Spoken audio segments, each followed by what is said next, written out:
Hey, what's up guys? Welcome to Encoder Fashion and today tech tip here. We are going to open a backup battery that we are going to use for my Max Mini and the 37 inches monitor here. I want to express a few important point here about this backup battery. First, right now it is located in Europe because I'm in Europe and I use the battery because the power sometimes cut off here.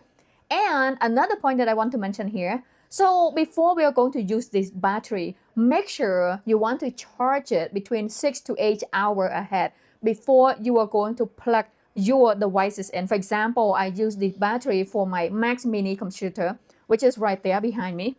So right here, this is my Max Mini and also my monitor.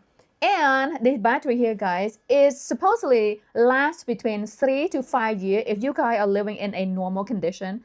If you live in a super hot country, it should last between 1 to 2 years. So the warranty here only 6 months, but if the manufacturer recommendation, it should last between 3 to 5 years. And that's about right. However, though, I want to emphasize on the fact that you must charge it for 6 to 8 hours before you're going to use the computer.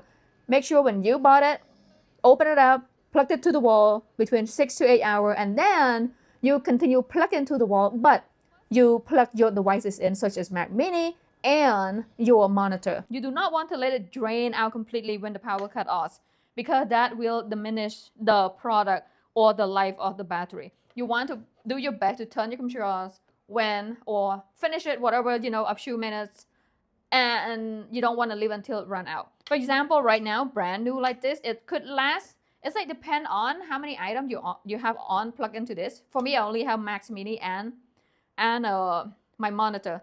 The two of those, I plugged it in, and I usually work on my project, let's say video editing and use Final Cut Pro or CapCut.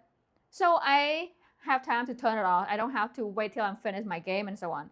However, though, this can last up to like 15 minutes. So for me, with my work, with my computer running, it can last until like 15 minutes before the battery run out. But I only need a few minutes to turn off, so I don't have to drain my battery. So that's a thing to know. Don't drain your battery. Leave it charged, turn it off when the power cut off, and leave it plugged. Something that I want to mention here, it should have this button right here. So when the battery plug into the wall and the power cut off, the battery will make a lot of loud noise. So to make it like stop making noise and it's still on, simply double click on here, just double tap on here while the battery is plugged into the wall and after the power cut off. So then it stopped the noise. So have fun, guys.